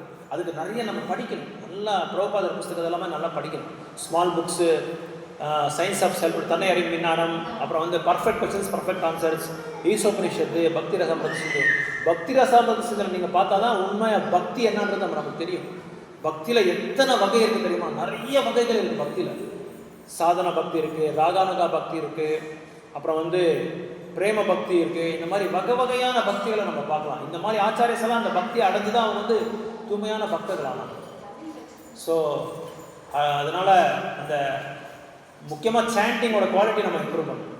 சாண்டிங்கோட குவாலிட்டி காலையில் பண்ணுறது ரொம்ப மார்னிங் ஹவர்ஸில் பண்ணும்போது சத்தகுணம் அந்த இருக்கும். அந்த சத்தகுணத்தில் இருக்கும்போது அந்த நம்ம பண்ணுற அந்த நாமம் வந்து நல்லா நம்மளுக்கு இதாகும், அதாவது ஒட்டும், நம்ம ஆத்மாவுக்கு ஒட்டணும். தான் முக்கியமாக டிஸ்டர்பன்ஸ் இல்லாமல் சமயத்தில் நம்ம பண்ணிட்டு ரொம்ப நல்லது. ஏன்னா மத்தியானம் சாயங்காலம் வந்து நிறைய டிஸ்டர்பன்ஸ், அந்த சாண்டிங்கெல்லாம் குவாலிட்டி இருக்காது. காலையில் நேரத்தில் முக்கியமாக கோயிலில் வந்து பண்ணால் இன்னும் நல்லாயிருக்கும். டிஸ்டர்பன்ஸ் இல்லாமல் இந்த சாண்டிங்கிறது ஒரு தனியாக ஒரு டைம் ஒதுக்கணும். Chanting is a big art, அது ஒரு பெரிய கலை. அது பார்க்குறது சாதாரணமாக 16 நாள் முடிச்சிட்டோம், 64 நாள் முடிச்சிட்டோம். ஆனால் குவாலிட்டி தான் இம்பார்ட்டன்ட். எப்படி எந்த குவாலிட்டியில் நம்ம செஞ்சுருக்கோன்றது தான் ரொம்ப இம்பார்ட்டன்ட். இப்போ தங்க கடையில் கூட்டம் கம்மியாக இருக்கும், காய்கறி கடையில் போனால் பயங்கரமாக சாயந்தரம் புலோ சதை போனால் எப்படி இருப்பாங்க? புசுன்னு இருப்பாங்க, பூச்சி மாதிரி இருப்பாங்க, எல்லாமே எறும்பு மாதிரி போயிட்டே இருப்பாங்க எல்லாமே. அதான் பிரபுபா சொல்கிறார், தங்க கடையில் யாருமே இருக்க மாட்டார். ஏன்? விலை ஜாஸ்தி, காய்கறி வந்து விலை கம்மி. தங்க கடையில் சில பேர் தான் இருப்பாங்க. அதே மாதிரி தான் இந்த பக்தின்றது, நாமன்றது வந்து காஸ்ட்லியஸ்ட் ப்ராடக்ட். அதுக்கு வந்து ப்ரைஸ் டேக் வைக்க முடியாது, விலையை ஃபிக்ஸ் பண்ண முடியாது. ரொம்ப உயர்ந்தமான ஒரு நிலை. நம்மளாம் ரொம்ப கொடுத்து வச்ச பாக்கியசாலிங்க. சைத்தன்யா பிரபு அந்த மனோ இதில் நம்ம வந்திருக்கோம், அந்த காலகட்டத்தில் நம்ம வந்திருக்கோம். மறுபடியும் எப்போ வரலாம்னு சொல்ல முடியாது. மகாபிரபு ரொம்ப பாக்கியசாலிங்க. ஹரே கிருஷ்ணா. ஸோ இங்கே வந்தவங்க எல்லா பக்தருக்காக நம்ம பிரார்த்தனை பண்ணலாம். முக்கியமாக நம்ம குருநாதருக்கு நம்ம குரு மகாராஜ் எல்லா குரு மகாராஜனுக்காக அவங்க ஆரோக்கியம் நல்லா இருக்கட்டும், சந்தோஷமாக இருக்கட்டும். அவங்க பிரச்சாரம் பண்ணுறது நிறைய வாய்ப்பு தடைகள் இல்லாமல், நம்ம பக்திக்கும் தடை இல்லாமல், நம்ம ஃபேமிலி இருக்கிற எல்லா மெம்பர்ஸும் பக்தர் ஆகாமல் இருக்கணும், பக்தர் ஆகணும் அப்படின்னு சொல்லி உலகத்தில் சாந்தி, ஆரோக்கியம், ஆன்மீகம், பக்தி இதெல்லாமே நல்லா வளரணும், நம்ம எல்லாமே பரப்பணும் அப்படின்னு சொல்லி 3 தடவை சத்தமாக ஹரே கிருஷ்ண மந்திரம் சொல்லலாம். ஹரே கிருஷ்ணா ஹரே கிருஷ்ணா கிருஷ்ணா கிருஷ்ணா ஹரே ஹரே, ஹரே ராம ராம ராம ஹரே ஹரே, ஹரே கிருஷ்ணா கிருஷ்ணா கிருஷ்ணா ஹரே ஹரே, ஹரே ராம ராம ராம ஹரே ஹரே, ஹரே கிருஷ்ணா கிருஷ்ணா கிருஷ்ணா ஹரே ஹரே, ஹரே ராம ராம ராம ஹரே ஹரே. ஹரிநாம் சங்கீர்த்தன மகாயஜ்ஞ கீ கௌர பிரேமானந்தே.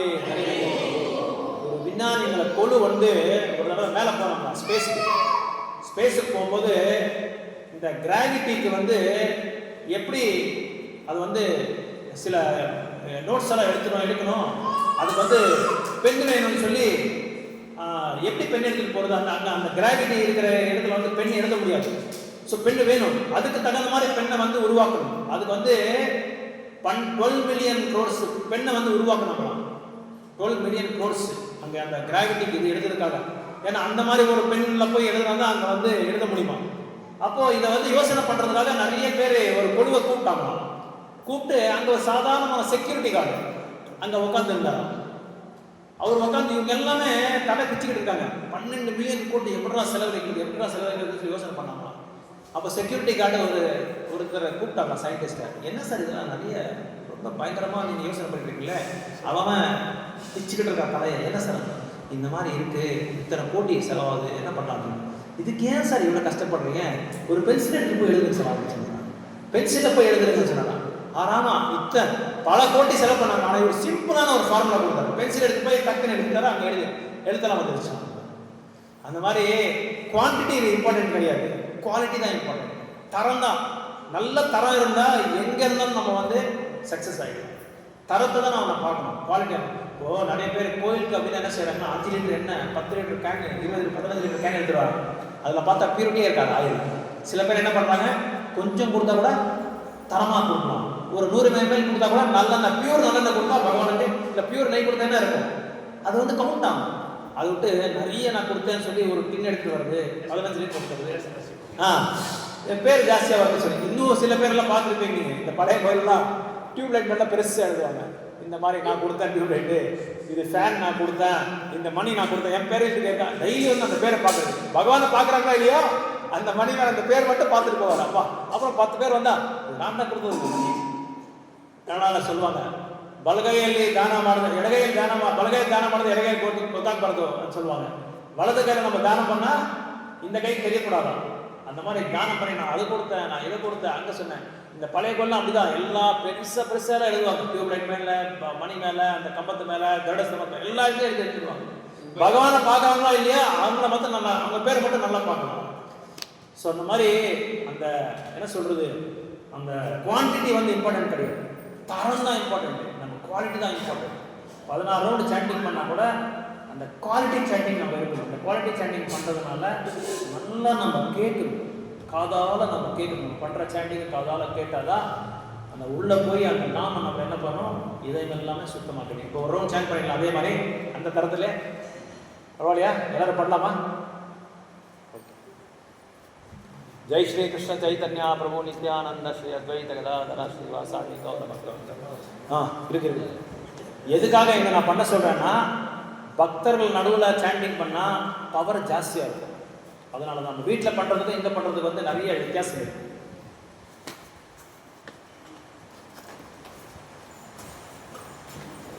யாருக்கு வேணா கொடுத்துருக்கோம்.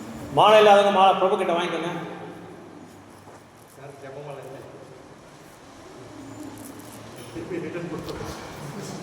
இல்லை கொடுக்கலன்னா 50 ரூபா கொடுத்தா கூட கொடுத்துருவோம். 50 ரூபா கொடுத்தோம். ஸோ அடுத்த டைம் பகவத்கீதா புக்கு கொண்டு வாங்க தயவு செய்து. யாரார்கிட்ட பகவத்கீதா புக் இருக்கோ இல்லைன்னா அவங்க வாங்கிடுங்க, இருக்கிறவங்க கொண்டு வந்துடுங்க. அடுத்த வாரம் வேலைக்கிழமை பகவத்கீதா புக்கு இன்னொரு புக் ஒன்று இருக்குது, தன்னையறம் விஞ்ஞானம்னு சொல்லி ஒரு புஸ்தகம் இருக்குது. அதை வந்து நீங்கள் உங்களை வந்து நான் அட்வைஸ் பண்ணுறேன் படிங்கன்னு சொல்லி. ஏன்னா இந்த பகவத்கீதாக்கு கைடே அதே தான்.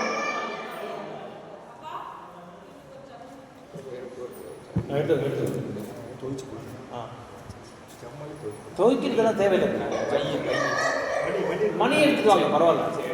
இல்லை இப்போ வாங்க, இப்போ எடுத்துக்கோங்க. போங்க, டைம் ஆகிடுது.